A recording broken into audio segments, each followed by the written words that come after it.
कभी घास नहीं खाता। आप कमाइए, खाएंगे हम शेर हैं, बहादुर हैं। अच्छी बात है, शेर कभी मांस नहीं खाता, घास नहीं खाता, वो तो मांस ही नोचता है। तो कुछ लोग ये कहते हैं जिसका जो आहार है वो भगवान उसको देते हैं, जो मांस खाता है उसको मांस देते हैं, जो घास खाता है उसको घास देते हैं। अब भगवान पर लपेट दिए कि जो मांस खाता है उसको भगवान मांस देते हैं। ये किसके लिए है? जो प्रकृति में जीव हैं, शेर हैं, भेड़िए हैं, शिकार करते हैं, उनका भी शिकार हो जाता है। लेकिन भगवान को क्यों लपेट रहे हैं कि आप मांस खाते हैं तो आपको मांस वो देगा, आप लूट के खाते हैं तो आपको लूटने का मौका देगा, आप जेब जेब काट के देते खाते हैं तो आपको जेब काटने का मौका देगा, आप गंदे आदमी हैं, बुरे कर्म करते हैं तो बुरे कर्म करने का अवसर वही ऊपर वाला देगा। ये सब आपके दिमाग में बैठता है, सच है। जो आपके दिल में नहीं बैठता वही भगवान को भी नहीं पसंद है, क्योंकि वो भगवान की ही पसंद, दिल के अंदर से जो आता है आवाज, वो ईश्वर की आवाज है। बुरे काम से किसी को आनंद नहीं आता। जो डकैती करता है, न डाकू को आनंद आता है, न जिसके यहाँ डकैती होती है उसको आनंद आता है। जिसके यहाँ डकैती होती है उसको मार लगी, छीन लिया सब कुछ, और रो रहा है, और डाकू इधर पकड़ा गया तो उसको भी पिटाई हो रही है, वो जल जाएगा।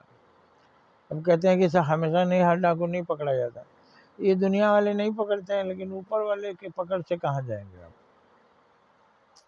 अगर आपके लिए तय होगा कि अगले जन्म का आप भेड़िया बनोगे, उसको कौन बदल सकता है? इसलिए ये गलत कहना है कि जो जो खाता है उसको वो मिलता है।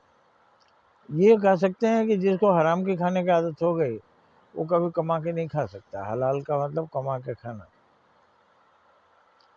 जेब कतरा कभी कहीं नौकरी नहीं कर सकता, क्योंकि वो स्वतंत्र घूमता है, जेबें काटता है। डाकू कहीं नौकरी नहीं कर सकता, क्योंकि उसको हराम के खाने की आदत हो गई। तो जिसकी आदत एक बार बिगड़ जाती है उसको कभी सुधरती नहीं, उसका अंत ही हो जाता है, समाप्त हो जाता है। इसीलिए कह सकते हैं कि शेर कभी घास नहीं खाता। मतलब जो जिसको लूट मार करके खाने की आदत हो गई वो कभी कमा के नहीं खा सकता, और लूट मार करके खाएगा तो नरक जाएगा।